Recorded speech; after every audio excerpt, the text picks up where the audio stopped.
Y'all don't know what it's like to lose a parent to his kind. See, my dad walked out on my mom and 6 kids. I was the oldest, so I had to pick up the slack and do what I needed to do to provide. I was seen as the provider. There were days when we didn't even have food, water, clothes, electricity, lights, but I did what I needed to do. Just to make sure my brothers and sisters were taken care of and my mom had some support. Then out of nowhere, my pops, he just up and pops back up into our lives like it's nothing. Now see, I was mad as hell, but I was relieved at the same time because the responsibility wasn't just solely on me. But nothing changed. He started staying out later and later and later.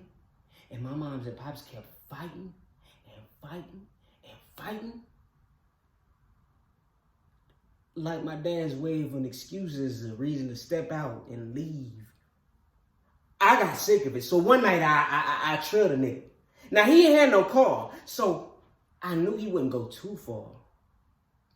He took all kind of shortcuts and back roads until he eventually winds up at this spot, a little nightclub. And it didn't have no label or anything on it. Just an address, 5500 Yale Street, something like that. And see, I ain't had no clean clothes, so I just waited outside. You know, I wanted to catch him in the act of whatever woman he was creeping with coming outside the club. I waited outside for about 3 hours, and that's when he finally came outside. Now, I didn't see him with anybody. I just saw him and a bunch of fellas, you know, walking outside. I ain't think too much of it. Well, eventually it got to a point where I was just tired of it. And so I said, you know what? Sure enough, as planned, he winds up in another fight with my mom again. Another excuse for him to up and leave again. And sure enough, he does. This time, I get him a flyish unit. And I trail it behind this nigga again. I wait outside for about 20 minutes after he go in, and then I go in after him. Now, when I walk inside the club, it was something different about this spot. I couldn't quite put my finger on it right away, but it was dark, and it was all kind of dark corridors and corner rooms and fog and smoke, and that's when it hit me like a ton of bricks. There were no women in the club. Just men. I was disgusted. I ran outside and threw up. I never even told him about this night. I was just disgusted, and I secretly hated this dirty-ass motherfucker for years. Just for him to up and leave our asses again. And just for my mother to die of AIDS. I hated him for years and just wanted the opportunity to get vengeance.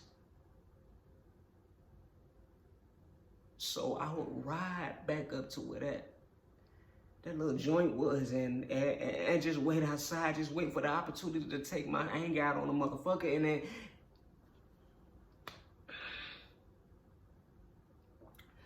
that's when I seen him. Yeah, walking outside with his little boyfriend. And I started following him for a good 3 months, planning a revenge. And not, he not my father, but somebody like him, you know? And I started to get cold feet. Until one day, I see this nigga walking down the street with a lady.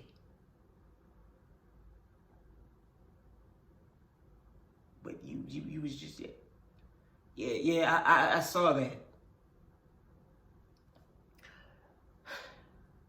So I followed him. They go to the movies. I went outside, posted up for about 2.5, 3 hours. And eventually they come outside and you already knew what was coming. I mean, snatching a purse, that was just a cover-up for what was already planned. See, nobody deserves to watch their mother suffer the way that I did. Do you know what AIDS does to a person? Do you know what AIDS does to a person?